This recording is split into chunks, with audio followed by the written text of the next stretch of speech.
Hello my friends, welcome to comics my life channel. और आज हम आपके सामने पेश करने जा रहे हैं एक और गमराज की कॉमिक्स दूरबीन। अगर आप हमारे चैनल पर फर्स्ट टाइम आए हैं तो चैनल को सब्सक्राइब कीजिए ऐसी ऑसम कॉमिक्स के लिए। तो चलिए शुरू करते हैं। दूरबीन, ये देख सकते हैं इसका कवर फर्स्ट, गमराज, डोंट डस्ट हियर। दूरबीन, ट्रेस डिगिंग गमराज का हाथ से कॉमिक। ये है गंजा। अब दुनिया के सारे अमीर होंगे कंगाल और मैं बनूंगा मालामाल, और मुझे मालामाल बनाएगी ये दूरबीन, मेहरा ज्वेलर्स। मुझे अधिक कुछ भी नहीं करना, बस इस दूरबीन को आंखों पर लगाना है। और दूरबीन में अभी मुझे मेहरा ज्वेलर्स थोड़ा धुंधला नज़र आ रहा है। मैं दूरबीन को दूर तक साफ़ देखने के लिए एडजस्ट कर देता हूँ। अब मुझे मेहरा ज्वेलर्स बिल्कुल साफ़ और बिल्कुल पास दिखाई पड़ रहा है। मेहरा ज्वेलर्स, मैं एक एक जेवर को आराम से देख सकता हूँ। दूरबीन से देखने पर ये जेवर मेरे इतने पास आ गए हैं कि मैंने ना केवल साफ साफ देख सकता हूँ बल्कि हाथ बढ़ाकर उठा भी सकता हूँ। सबसे पहले उठाता हूँ नौल का हार। गंजा जरूर पागल हो गया था, कैसी बहकी बहकी सी बात कर रहा था, मगर ये क्या, नौल का हार सचमुच उसके हाथ में आ गया था। ओहो हो, किसी को पता भी नहीं चला क्योंकि यह हार मैंने शोकेस में से उड़ा लिया है। ये हार तो गया बैग में,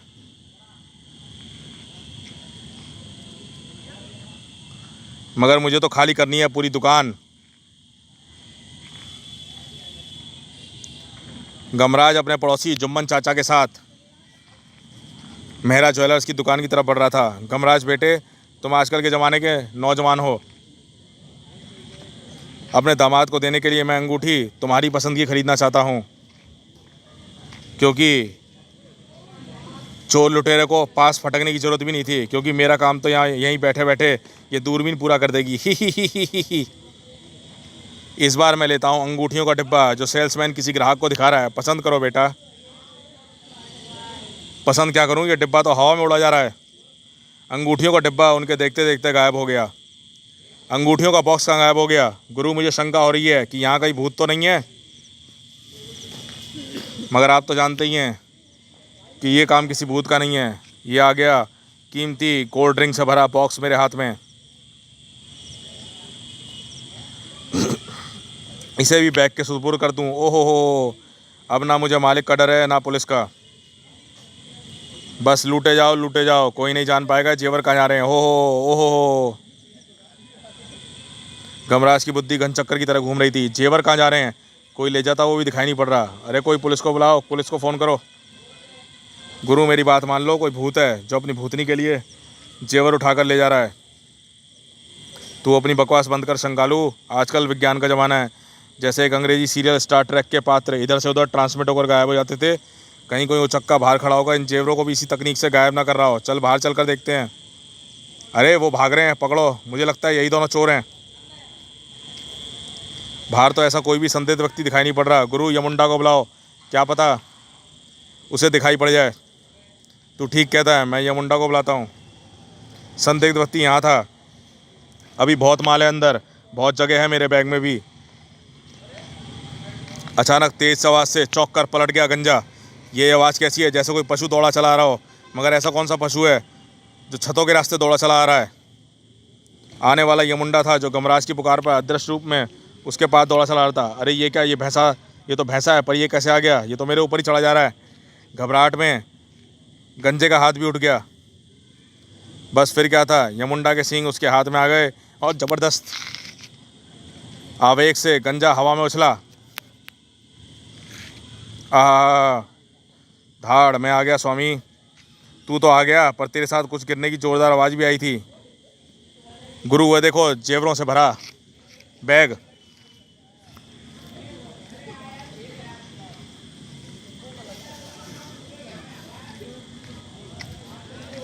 ये तो वही जेवर हैं जिन्हें मैं मेहरा ज्वेलर्स से चुराया था। मगर गुरु, ये अचानक इतनी तेज़ आवाज़ के साथ कहाँ से टपक पड़े? शंकालू, वो गिरने की तेज़ आवाज़ उस बैग से की नहीं हो सकती। इस बैग के साथ ही वो चोर भी आसपास गिरा है। आसपास तो कोई भी नहीं है। यमुंडा, ये तो क्या उठा लाया? गुरु, ये तो कोई दूरबीन है। यमुंडा ये तुझे कहाँ मिली? ये दूरबीन वहाँ पड़ी मिली मुझे, दिख गई, अच्छी लगी तो मैं उठा लाया। शायद वो गिरने की तेज़ आवाज़ भी उसी ओर से आई थी। तुम दोनों यहीं रुको, मैं देख कर आता हूँ। मैं ये बैग उठाकर तेरे सींग पर लटका देता हूँ। गमराज ने वेस्ट कलेक्टर में झाँका था कि धाड़ आओ। यमुंडा वो देख, कोई गुरु को पीट कर भाग रहा है, रोक उसे। मैं उसे तब तक नहीं रोक सकता जब तक मुझे स्वामी मुझे आदेश नहीं देंगे। स्वामी ने मुझे यहीं रुकने को कहा है। शंकालू दौड़कर गमराज के निकट पहुंचा। गुरु तुम ठीक तो हो ना? ओफ, कमबख्त का हाथ था या हथौड़ा? निश्चित रूप से ये वही चोर था जो जेवरों की चोरी रहस्यमय ढंग से कर रहा था। गमराज अपना जबड़ा सहलाता हुआ उठ खड़ा हुआ। लेकिन गुरु, वो रहस्यमय ढंग से चोरी कर रहा था, ये तो एक बात हुई। दूसरी बात यह, आखिर वो सड़क पर कैसे आ गिरा? शायद वो यमुंडा की टक्कर से गिरा होगा, क्योंकि वो चोर भी उसी दिशा से गिरा है जिस दिशा से यमुंडा आया है। हाँ, मुझे लगा तो था कि कोई मेरे सींग से उलझ गया है। इसका मतलब ये दूरबीन भी उसी की है। पर जेवरों से भरे इस बैग का क्या करें?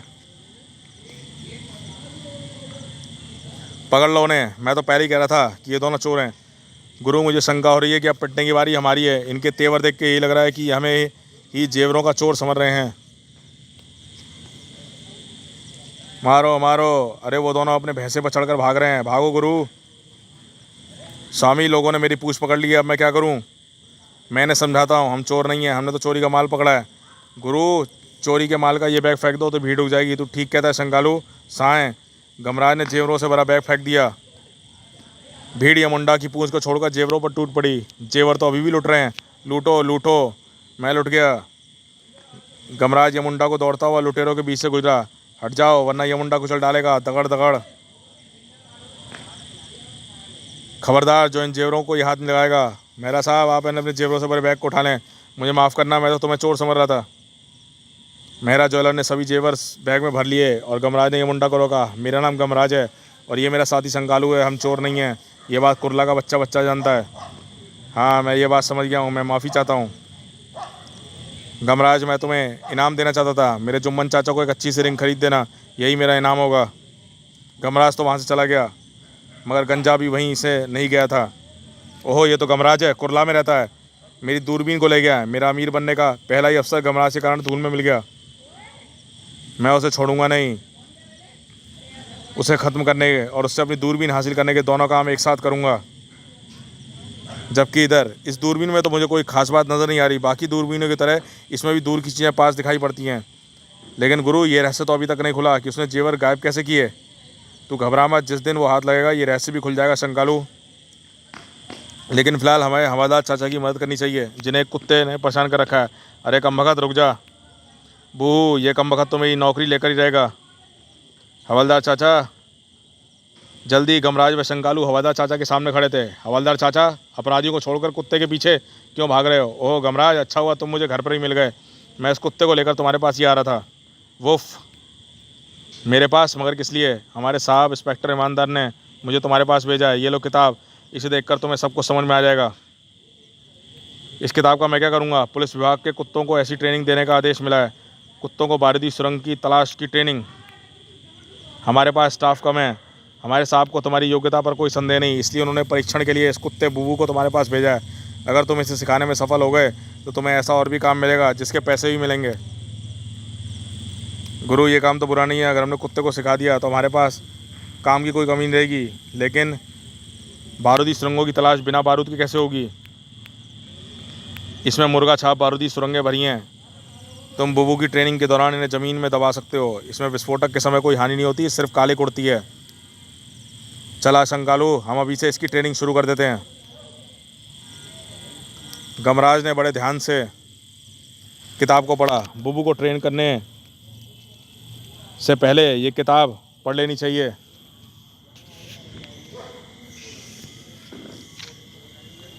तब तक तो मैं इसे हड्डी खिलाकर दोस्त बनाता हूँ, क्योंकि मुझे शंका हो रही है कहीं ये ट्रेनिंग के दौरान हमें काट ना ले। गमराज कुत्ते को ट्रेनिंग देने के लिए बिल्कुल तैयार था। सबसे पहले हमें बुबू को उन बमों की शक्लों से परिचित कराना होगा, क्योंकि उसे पता होना चाहिए कि बम किस रूप में हो सकता है। सूंग सूंग। पुस्तक के मुताबिक अब बुबू को बारूदी सुरंग यानी ज़मीन में दबाया जाने वाला विस्फोटक सुंघाना है। सूंग बुबू। ले शंकालू, इसे बाहर ले जाकर दबा दे, फिर मैं बुबू को छोड़ दूंगा और बुबू उसे ढूंढ कर लाएगा। वुफ। थोड़ी देर बाद, गुरु, मैंने विस्फोटक को दबा दिया, बुबू को छोड़ दो। ठीक है बुबू, जाओ। मैंने अपना काम कर दिया है, थोड़ी देर में वो दूरबीन मेरे हाथ में होंगी। सूंघ सूंघ सूंघ। मुझे गमराज के घर की खिड़की के पास पहुंचना चाहिए ताकि गमराज के बाहर निकलने से पहले ही मैं अंदर जाकर दूरबीन पर कब्जा कर लूं। वो गंजा अपनी खोज में लगा था और वो अपनी तलाश में जुटा हुआ था। वो जल्दी गमराज के पास पहुंचा। अरे ये तू क्या ढूंढ रहा है? मुझे तो बारूदी सुरंग ढूंढ कर लानी थी। मैंने तुझे बताया था कि ज़मीन में दबाए जाने वाले बम ऐसे होते हैं। गुरु, हमें तो इस काम को बहुत आसान समझ रहे थे। अब हमें ऐसे भी कुछ भी खाने को नहीं देना है। ये हड्डी भी बाहर फेंको। बूम! ये कैसा धमाका था? गुरु, मुझे शंका हो रही है। पुलिस से बचने के लिए मैंने हड्डी की शक्ल जैसा बम बनाया था। मैंने सोचा था धमाके के कारण जानने के लिए गमराज जैसी बाहर निकलेगा मैं अंदर जाकर अपनी दूरबीन लाऊंगा, पर उस कुत्ते ने मेरा सारा खेल बिगाड़ दिया। ये तो शुक्र है बम पावरफुल नहीं था। गुरु, ये कहीं मर तो नहीं गया? इसकी सांस चल रही है। शंकालू, जल्दी से अंदर ले चल। कहीं ये मर गया तो लेने के देने पड़ जाएंगे, क्योंकि इसकी हालत हमारे कारण हुई है। हाँ, मुझे अंदर ले चलो, क्योंकि मैं खुद अंदर जाना चाहता था। शंकालू, जल्दी कर, इसे पानी ला। अभी लाया। दूरबीन सामने टंगी है। गुरु, मैं मटके में पानी थोड़ा है, अगर गिलास पकड़ो तो मैं मटके का पानी गिलास में उड़ेल दूँ। आता हूँ।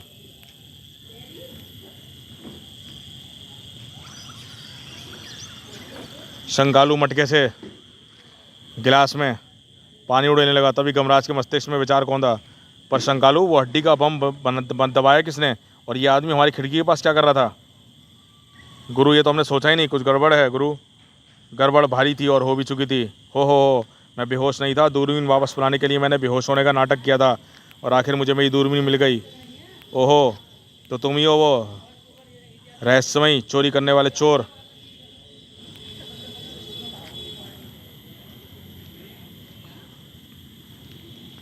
हाँ, और ये रहस्य केवल तुम दोनों ही जानते हो, और अब मैं तुम दोनों को याददाश्त भुला दूंगा, क्योंकि तुम किसी भी बात को ये बात ना बता सको। मगर पहले ये तो बता दे गंजे कि तूने वो चोरी कैसे की थी। हाँ, तुम्हारी याददाश्त भुलाने से पहले तो मैं ये ज़रूर बता देता हूँ।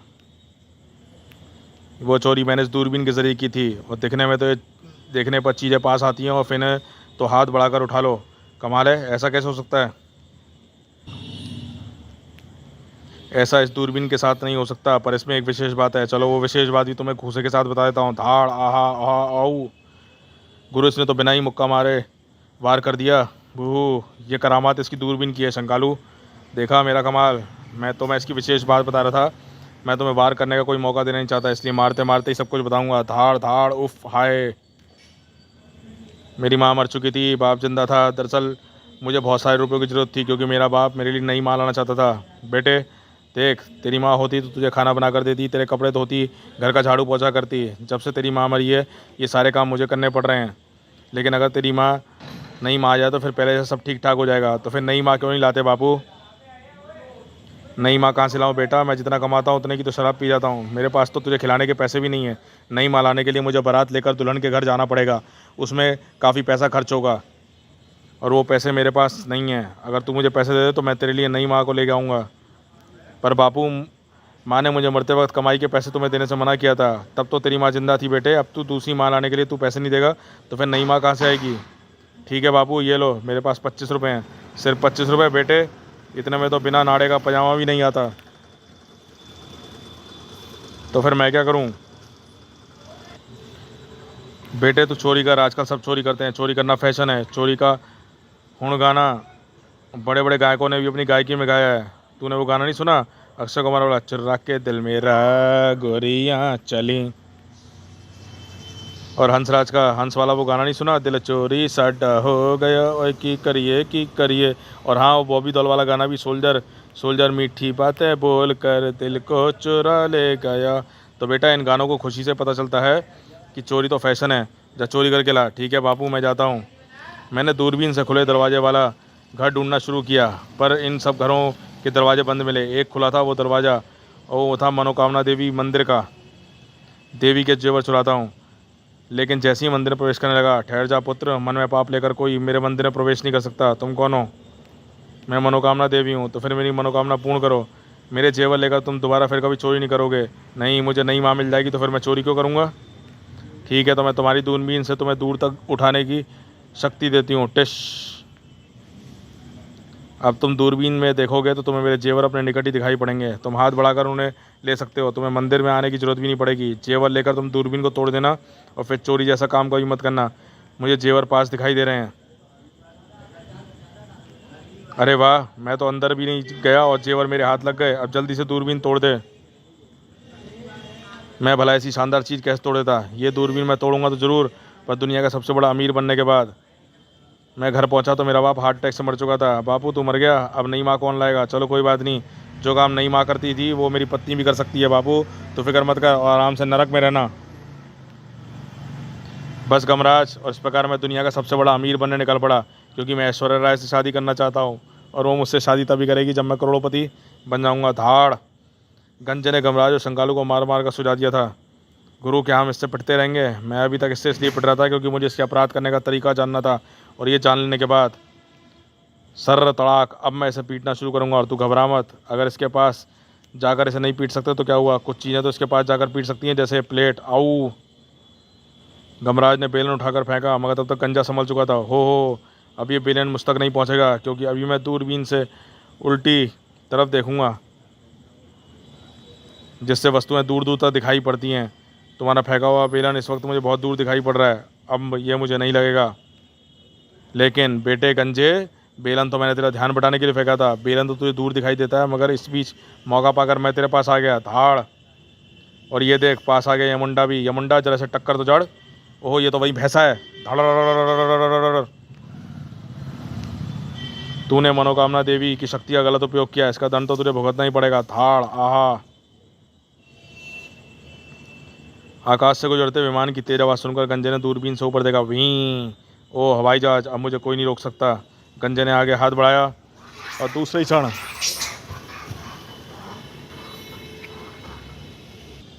Okay bye bye, Tata गमराज। ओह, वो तो दूरबीन से हवाई जहाज के पास बैठा, उस पर लटक कर भाग गया। मैं उसका पीछा स्वर्ग तक नहीं छोड़ूंगा, क्योंकि उसका पीछा करने के लिए हमारे पास भी यमुंडा है।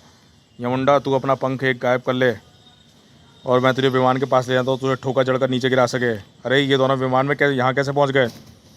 तड़ाक। आहा, मेरी दूरबीन को तो उन्होंने नीचे समुद्र में जाने से नहीं रोका, लेकिन गमराज और शंकालू को गंजे को कैच कर लिया। आजा गंजा भैया, अब तो मुझे आराम से हवा की लात पड़वाएंगे नहीं। फिर जल्दी। इंस्पेक्टर साहब, ये रहा अपराधी जो दूर बैठा बैठा चोरियां करके करोड़पति बनने का ख्वाब देख रहा था। और वो रहा बुबू, जिसे मैंने माइंस की खोज करना सिखा दिया है। वाह, वो हाँ, वो गमराज, तुमने तो मेरी उम्मीद से भी कहीं ज़्यादा योग्य निकले। अब तुम्हें कहीं भी जाने की ज़रूरत नहीं है। आजकल आतंकवादियों का खतरा बहुत बढ़ गया है, इसलिए हमें ज़्यादा से ज़्यादा पुलिस के कुत्तों को बम ढूंढने के लिए ट्रेन करना है। अब तुम कुछ दिनों यहीं रहोगे।